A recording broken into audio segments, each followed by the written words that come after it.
Hi, my name is Brian Vacher. It's a seminar called Dying for Airspeed. It's a new one for me, so bear with me, but hopefully it'll be a lot of fun. I'm going to start by whetting your appetite and introducing you to some of the speeds that we're dealing with in the sport nowadays. The PD Factory team has pushed the progression of canopy piloting for years. We're always looking for the next challenge. Team flying has been a part of who we are from the start, building precise static formations and team landings under PD's high-performance parachutes. Now it's time to bring these formations to life and introduce another dimension, the dimension of time and movement, constantly flying and never stopping. Dynamic canopy flight is our future.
So as I said, my name is Brian Vacher. I'm doing a seminar called Dying for Speed or for Airspeed, and it's a bit of a cryptic title, and I didn't really put a description with it, but hopefully all will become clear shortly.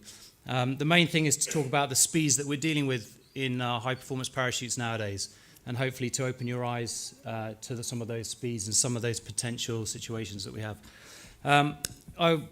I've been jumping for a long time. I work for a company called Flight One. We're the largest provider of canopy instruction across the world in terms of the military side and the sports side. On the sports side here is a kind of a quick layout of what we offer in terms of canopy training. So the 100 series is our foundation courses. The 200 series is where we start to add speed to the speed in the parachute itself. And then the 300 stuff is a little bit more advanced. And for a couple of years now, we've been running the tandem program as well to introduce some more established canopy instruction into the tandem market. All right, so what we want to talk about is the air speeds. So I've got for you today an indication of some numbers. So more and more nowadays, we get the chance to kind of get accurate data or more accurate data about the speed that we're moving around the sky.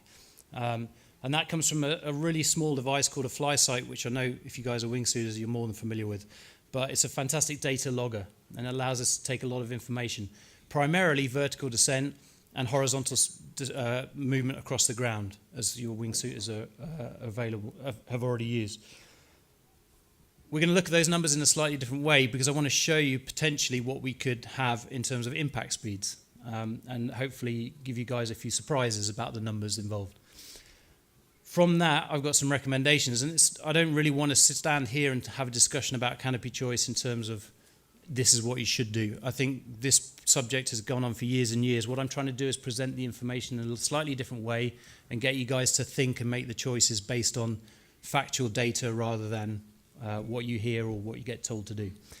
The easiest place to start is the recommendations from the manufacturers. So we've got some information about what the manufacturers recommend in terms of parachutes you should be selecting and flying. I'm just asking the question whereabouts you sit in terms of those recommendations.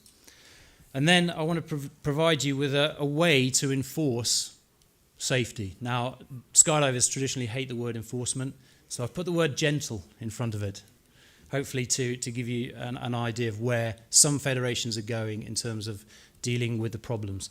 Now, years ago when we started talking about canopy speeds and high performance stuff, it was about deaths, reducing deaths. But what we often forget about is actually the life-changing injuries that don't get reported at the AGM when we stand up and think about those who are no longer with us.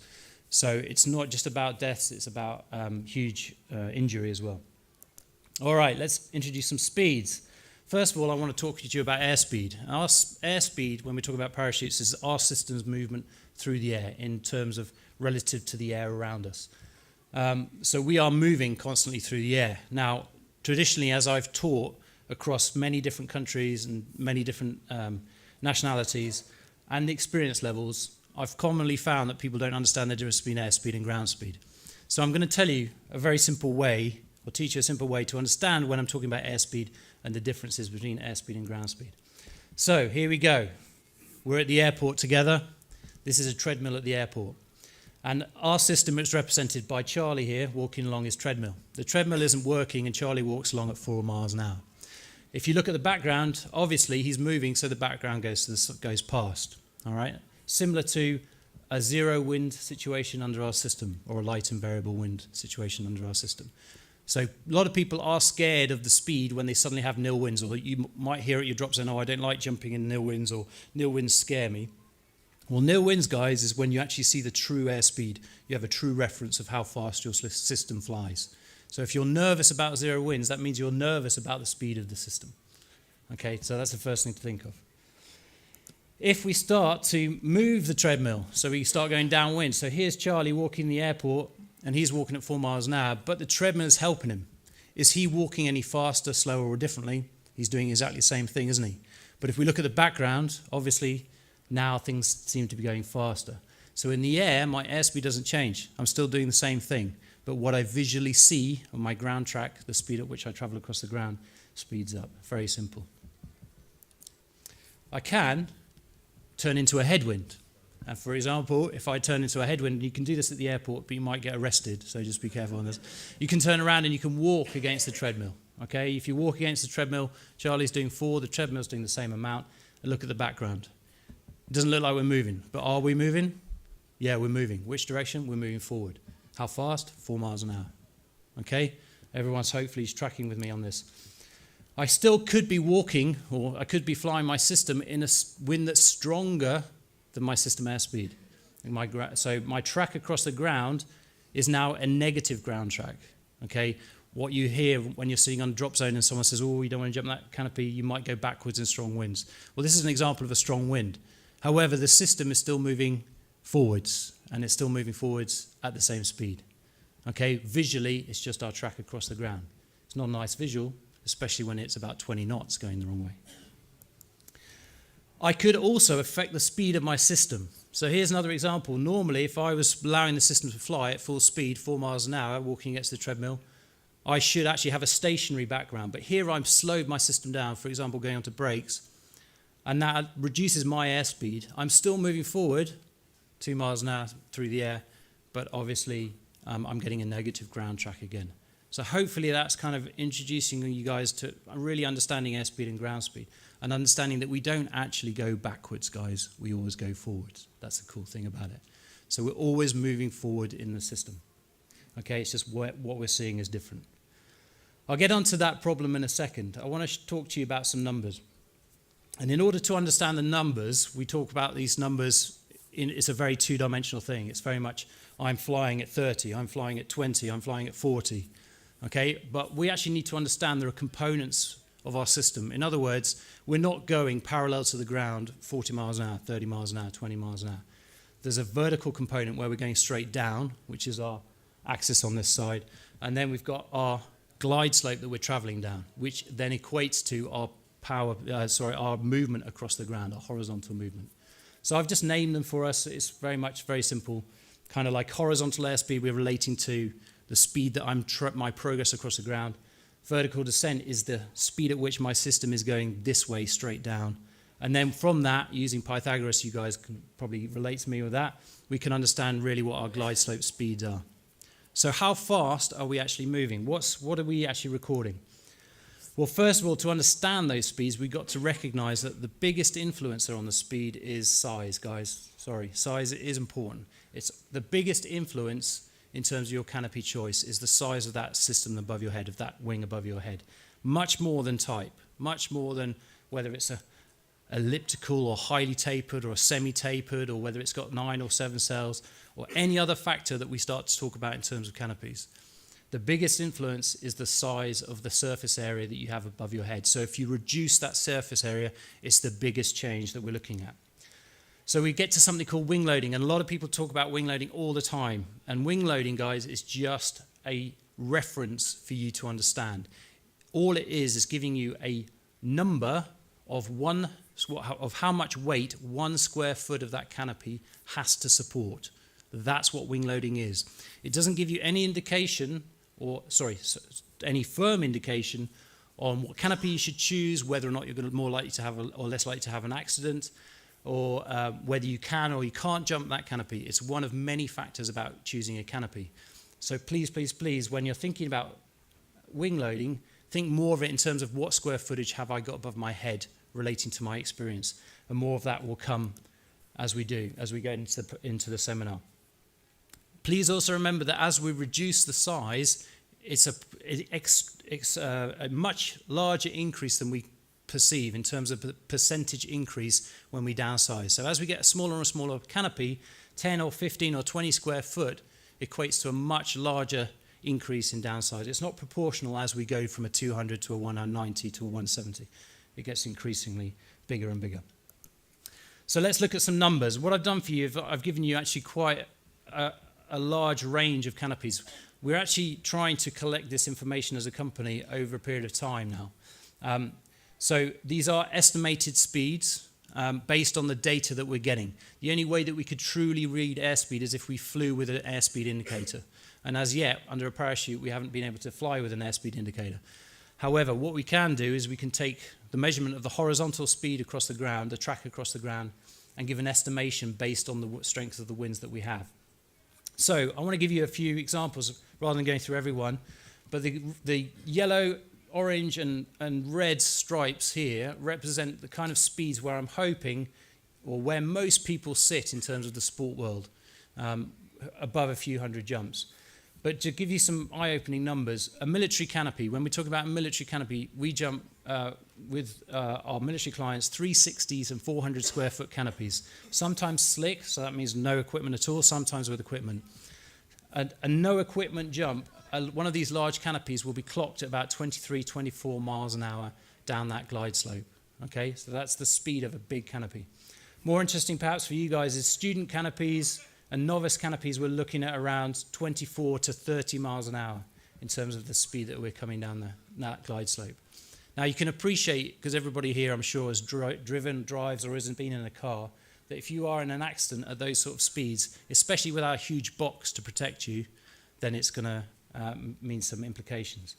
As we start to get onto the smaller size wings, then we're tracking numbers, and this is all for a sort of average build, average size. We'll talk about that in a second.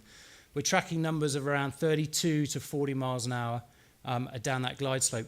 And we're seeing a big step in the vertical, that side of that triangle that I showed you, where we're actually going down this way a lot faster from the student and the bigger canopies. All right. The final column on the right-hand side is the turn speeds that we're tracking. Okay, so this is where FlySight actually comes into its own, because it can measure vertical descent very, very well. The airspeed side of it is dependent on the winds in those conditions, but the vertical descent rate is actually very good. So we're tracking huge numbers in big turns under these wings.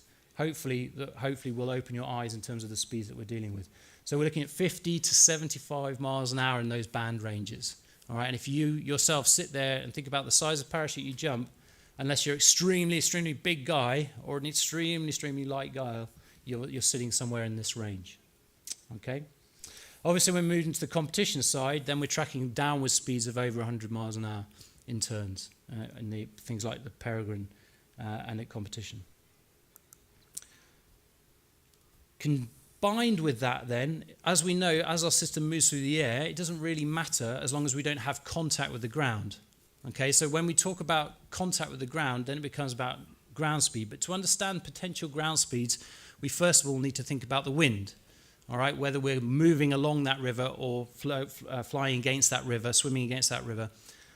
So we have to think about winds. And what we want to do is give you an indication of wind limits. It didn't allow me to do this when I was building this in the PowerPoint presentations, but ideally I would have loved you to guess who was at the top there, all right, in terms of the numbers. But the BPA, as you can see, sits in terms of where we are for the student is pretty high, is one of the highest wind limits that we allow our students to jump in, and then surprisingly is one of the lowest that we allow our experienced jumpers to jump in.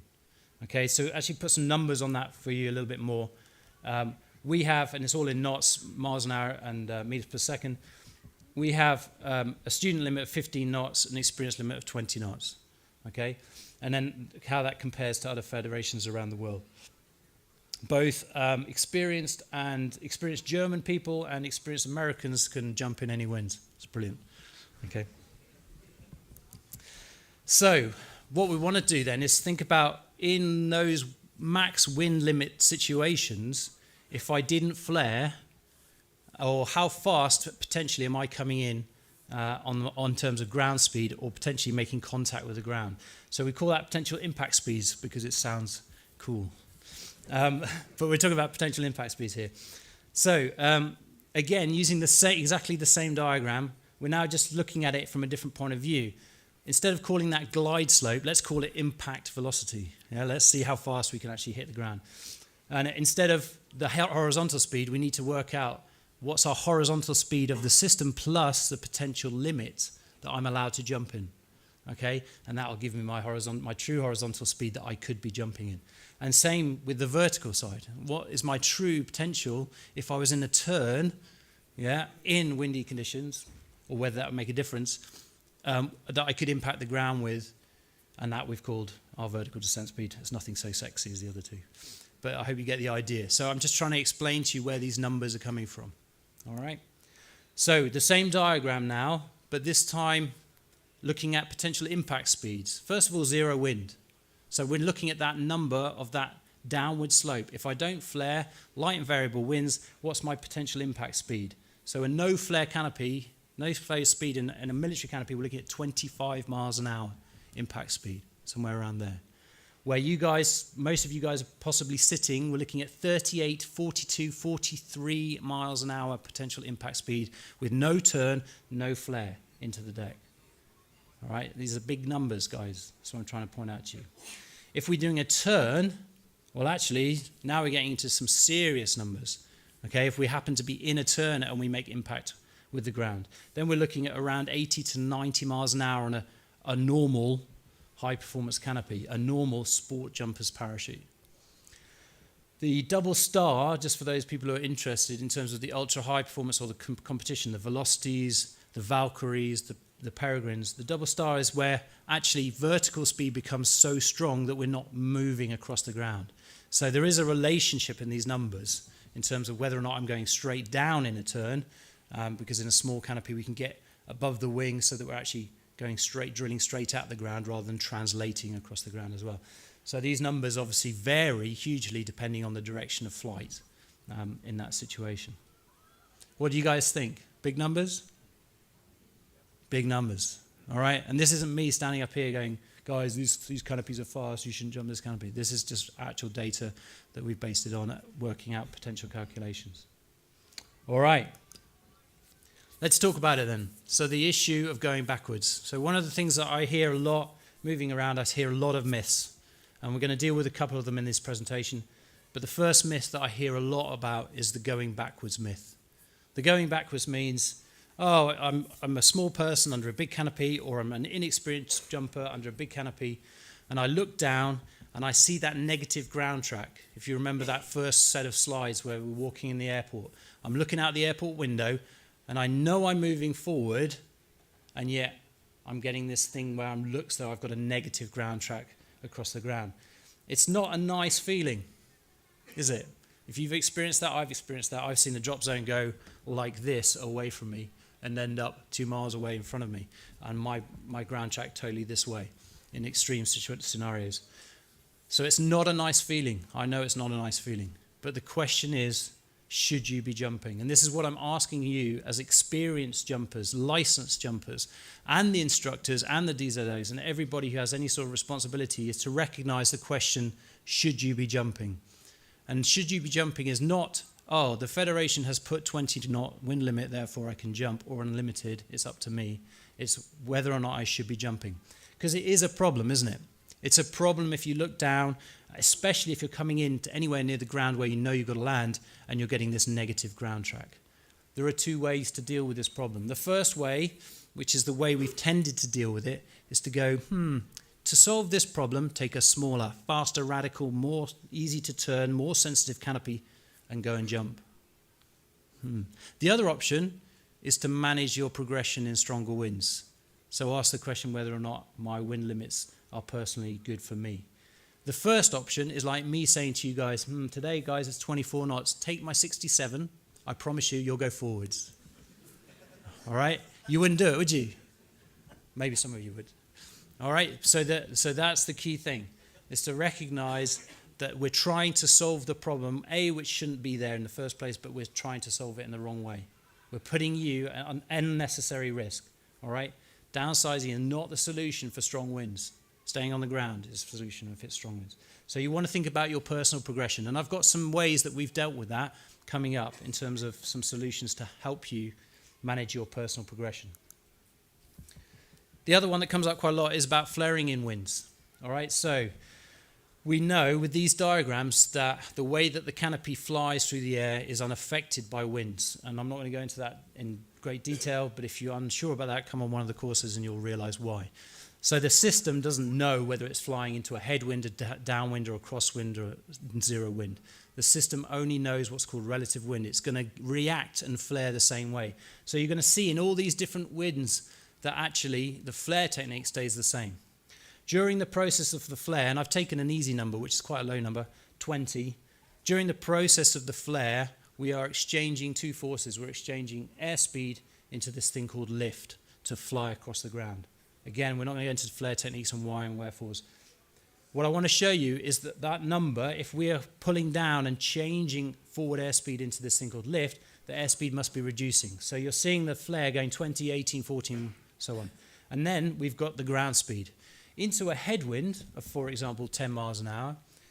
At the top of the flare, just before you start to flare, we're doing 20 through the air, but our ground speed is nice and slow at 10. We flare the canopy, we get level, and we maybe get to our hands to below our chest somewhere, and we're doing 10 miles an hour through the air, but our ground speed is really easy for us to step down. So it's really easy to land into a headwind. So that's great. That's why our 4th landing priority, or 3rd landing priority, depending on which landing priorities you're looking at, is to land into wind where possible, if possible. Why? Because it makes managing our ground speed, our potential impact speed, a lot easier. Sorry, just going back to that one real quick. In a really strong wind, very small amount, but in tandems, big canopies, if I bury the toggles, then I can create too much lift, and then I can get a negative ground track across the ground after I've touched down. So just something to bear in mind in really strong winds. However, flaring in winds, in zero winds, is where we're coming in at the same speed. The top numbers stay the same, but now the ground numbers are equaling my airspeed of the canopy.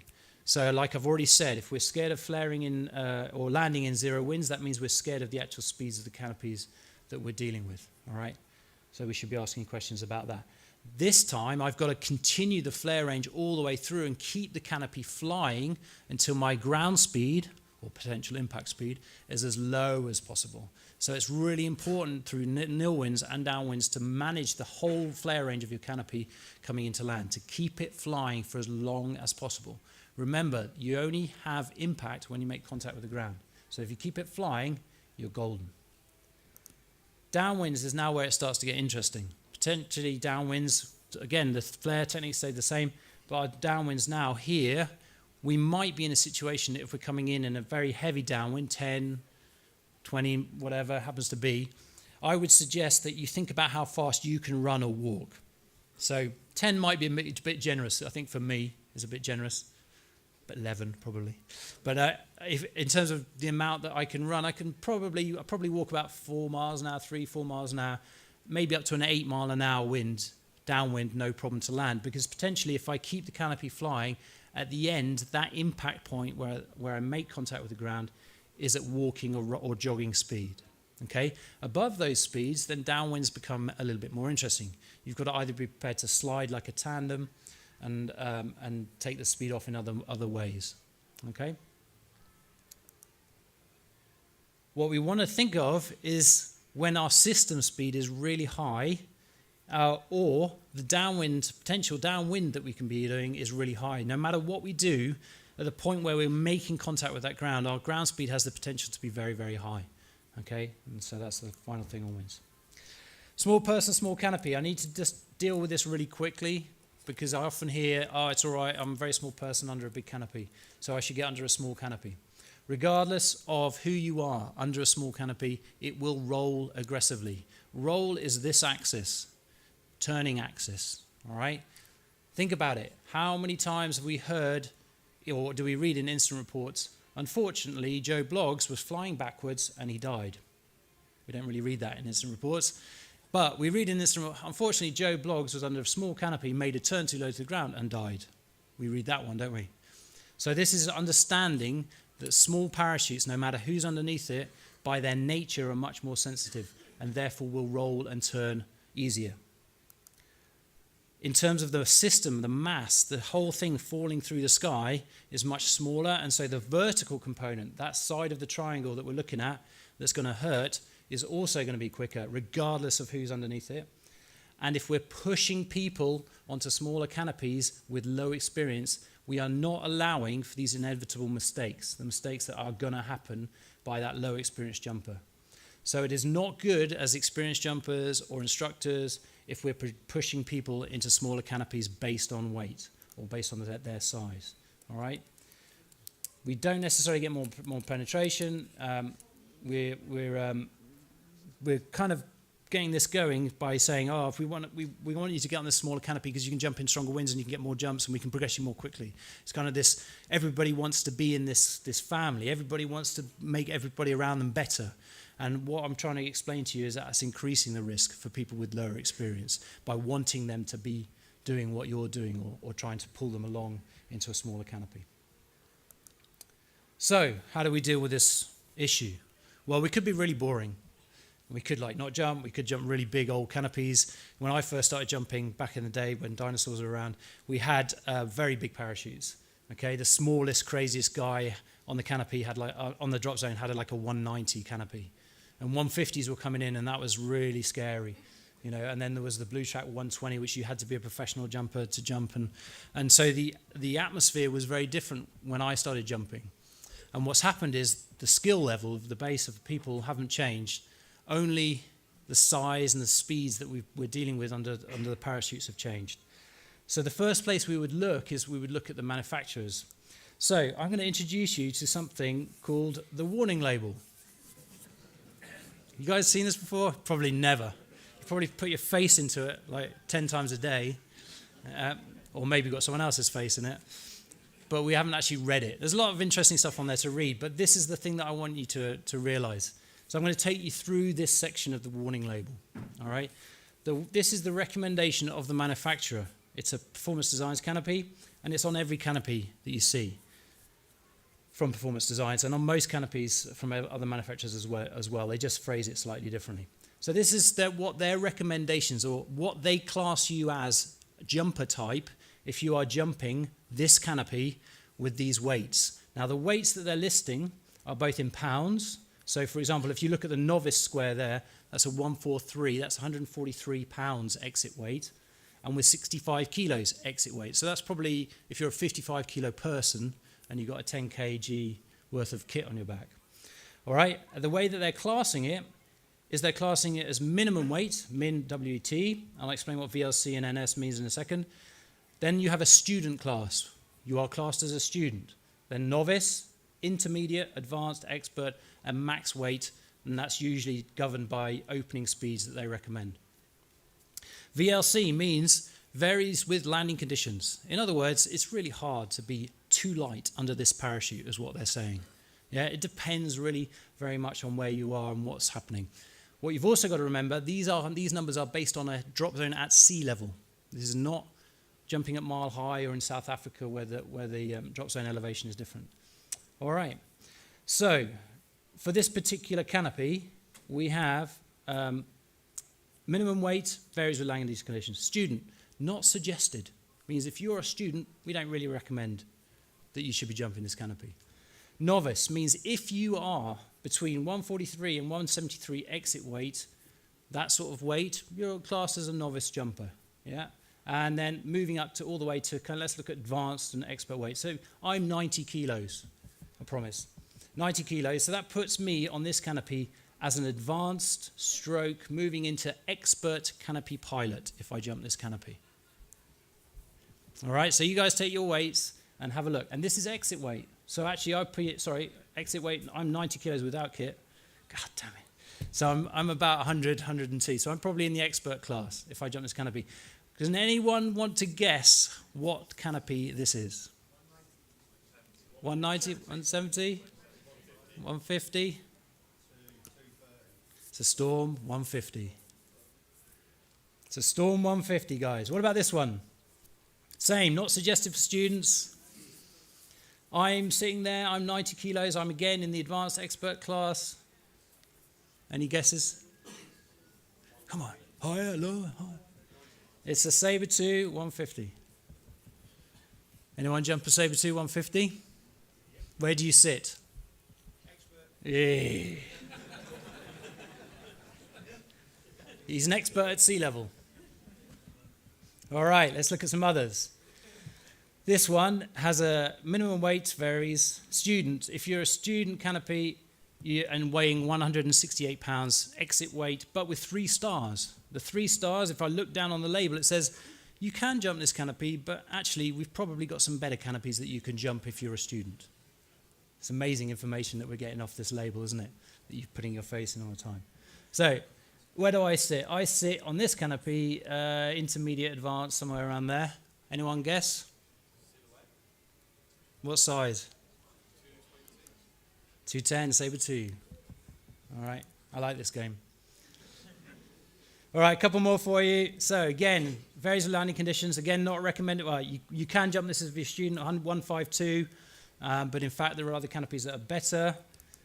And then this is a 190, Sabre 2 190. Anyone jump a Sabre 2 190 here? Ooh. I thought there'd be more.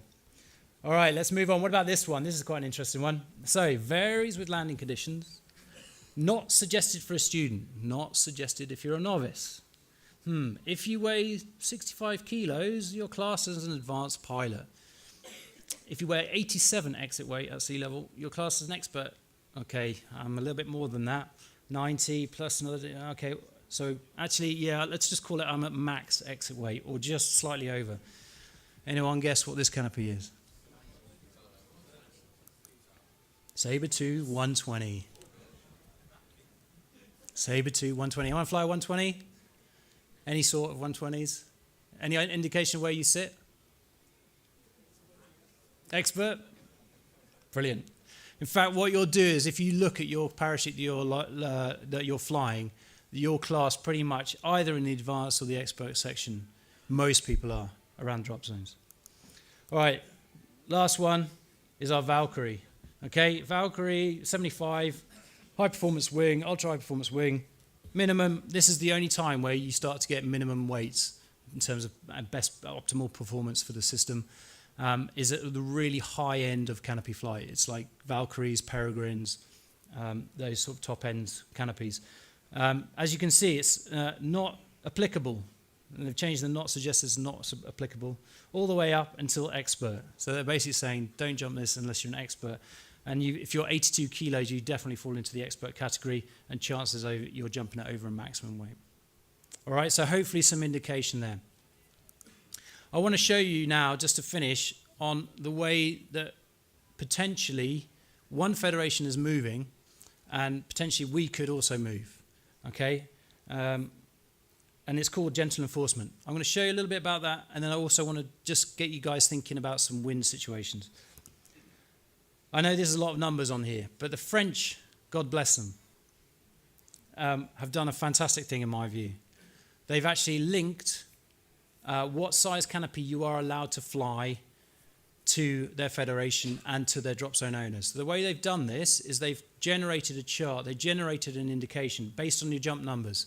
It's only controlled from 0 to 2,000 jumps. It's readily available on their website. I'm going to ask the guys to switch to the web page in a second to show you. It's based on 0 to 2,000 jumps. So after 2,000 jumps, they say, poof, you can jump whatever you want. All right, but up to 2,000 jumps, this is what we would recommend. Sorry, this is what we're enforcing you to jump. And you can see the numbers at the top. The numbers at the top, and down the side is your naked weight. So this is not with body weight. Sorry, not with the equipment on your body, just your body weight.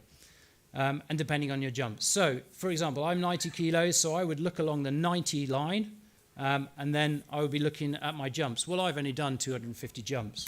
So I've done 249 jumps. No, I've done 250. 250 jumps. I am allowed to jump a 209 square foot canopy in France. Unfortunately, if you guys travel to France, you're in the same boat. The reason is that they basically have linked it to, if there is a problem and you have an accident and you're on something smaller, they will ask why. Now, there's a couple of things that they're playing with. The first thing is actually there's a 10%, 11% calculation where you can go lower if you've done a canopy course, or at your CI or the drop zoner's discretion. All right, but that still doesn't bring me down very much. And it was one of the most eye-opening experiences that I had. Traditionally, we've taught all over Europe, and very, very rarely in France. This has only been brought in the last year or 2 years or so. I went, and I teach in Germany a lot. I can use the Germans because they're not here. I teach in Germany a lot. I found that in Germany, I would be sitting in front of people with 200 to 800 jumps with horrendously small canopies, 135s, 120s, 104s, this sort of thing. And that was common. That was just not, there was very rarely one person with a 190 sitting in front of me on a big course. And then I went to France and started teaching in France. And I sat down, and all the jump numbers were like 600, 700, 800 jumps that these guys had. And pretty much the smallest canopy there was a 190. It was incredible. Most people on 210s, 190s, maybe one on a 170, but really a complete opposite to other federations that I visit. Basically, there is their website. Instead of you having to use this, you can use this chart and you can download this chart. But the other thing that they can do is you can actually just go in on a web page and you can just type in your kilo weight and it will tell you what you can jump in France. All right. Whether or not you think it's a good or a bad thing, we can maybe do that in questions afterwards. But to me, this is really taking the responsibility back into the federation. And like I say, there's a couple of things, but the key thing that I want to show you is first we'll give you a drop zone example. So George and I were visiting a drop zone recently, and I thought, right, what I'll do is I'll just go around, I'll grab a certain number of people, and I'll just ask them their jump number and what canopy they fly. And then also just then say if they were in France, what would they need to be flying to be compliant with the French Federation. And there's some pretty close ones there, but there's some pretty big surprises. You know, Blair, for example, has got 1,052 jumps. And his requirement is that he could jump a 132. He's on a 99. But he's required to be jumping at 132 with 1,050 jumps. Yeah. So in terms of these numbers, I just kind of wanted to see where we sat. I would probably bet pretty high that if I went to any drop zone in the UK, it would be the same. We would all be in the red. We would all be looking at, if I brought 10 people together with less than 2,000 jumps, where they sat, I would also feel that'd be the same. So as I said, they've done this. They've linked it to the insurance. They've linked it to the drop zones owners. So that allows a little bit more of a family way of doing it. Instead of going, well, I don't like you, so you shouldn't jump that parachute. We go, look, you turn up in this drop zone, you've got this size canopy. If anything happens, I'm not insured. I'm at risk of getting into a court case. I'm sorry, I can't let you jump. So it allows the drop zone owners, it allows people around to have a completely objective view in terms of what you are allowed to jump in that location. And to me, it's quite clear, conservative, and fairly flexible. The comment that came back when I spoke to a guy on the Federation in France is that they had noticed a massive decrease in injuries since introducing this system. A massive, those were his words, with a French accent, which I won't try and do, but a massive decrease in injuries as a result of taking this on. Then I want to look back quickly at wind limits. There are wind limits, okay? So again, this is thinking back to those charts and the numbers we were dealing with in terms of potential impact speeds based on the wind limits. So I just want to ask you guys to think about it. I'm not going to give you the answer of what I think you should or shouldn't be jumping in. We've had discussions within our company quite a lot about whether to try to enforce or try to politely suggest wind limits based on experience. But we could do it on wing loading. You could sit there and do calculations and have charts and say, well, if you're this wing loading, I think that's very complicated. I think that gets people focused in the wrong area because they go, well, I'm this wing loading, so I'm allowed to do it, which is, to me, not the right thing to do. It's much more about body weight and experience. If we look at our own system, the wind limits we have for students are 15, and yet anything up to over a student, we can jump at 20 knots. So just to ask you to think about what your individual, where you sit in terms of your development, and really whether or not you would start to think about your own personal wind limits. And it's totally fine to have your own wind limits there. Obviously, the clue is, if you're ABC licensed, that might be a good way to give yourself an indication of how much, of what sort of wind speeds you should be jumping in. All right, so ground speed, impact speed kills, and maims and injures and makes it all disgusting. So let's not do that. Okay, so it'd be good to know though, if I think of my system, what my potential impact speed is, or even what's my base speed, what's the starting speed that I have if I impact the ground without flaring, just on the system speed of my canopy. All right, and if you come with us on Flight 1 courses, more and more of our instructors are carrying these fly sites. Or if you've got a friend with a fly site, or if you jump a fly site from the wingsuit, it's very easy to extract the data of your system speed after a jump. Just stick it in your helmet, and we can take you through that process. Obviously, your base speed increases, guys, if you downsize. It's the key factor about increasing speed, which is why we do it, but potentially for the wrong reasons. Basically, fly your parachute through all the landing in all winds, and then base your choice of the canopy based on your experience and your skill and the worst case scenario. So what's my worst case scenario? My worst case scenario, tight, narrow landing area. Going downwind. You know, I'm too low to turn. And what's the worst scenario that I can possibly think of? And we're going to come back to that in a second. So how do I manage it? Slow down. That's the first message I'm trying to put across to you guys. Slow down. How do I slow down? Well, first of all, I choose a system which is slower. All right? Be comfortable with your own system speeds. If you're not comfortable with your system speeds, then look to change the system. I can't stress that enough. It's becoming quite a fashion now, certainly outside this country, to upsize, to slow your system speed down. The French have managed to do that by a little bit of enforcement as well. Fly a slower system. Size is important. It's the biggest factor, guys. And stick within your personal wind limits. Have a look at the wind limits that you are allowed to jump in. Just because you're allowed to jump in doesn't necessarily mean you want to jump in. Be aware of those people around the drop zone telling you this is how it works, this is what's important. All right, make sure you're informed. So this is what I want to leave you guys on before I ask for questions. So kind of going on this worst case scenario. Think about your worst case scenario. What canopy do you want to be under? If you're going downwind, you're taking an alternate landing area, it's tight, there's loads of obstacles, other people, and you're low on altitude. Think about that. Then think about your reserve. But you guys didn't think about the reserve. Okay, so think about your choice of your reserve as well. Thank you very much indeed for your time.